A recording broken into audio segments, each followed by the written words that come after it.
ver em quanto tempo a gente consegue montar o nosso acampamento?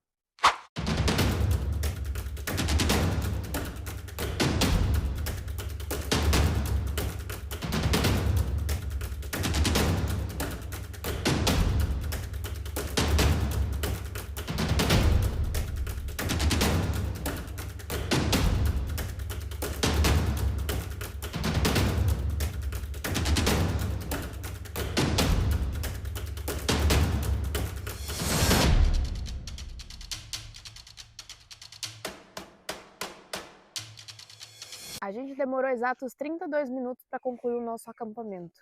E aí, vocês acharam que foi muito ou pouco? Deixa nos comentários. Um beijo, um queijo, tchau!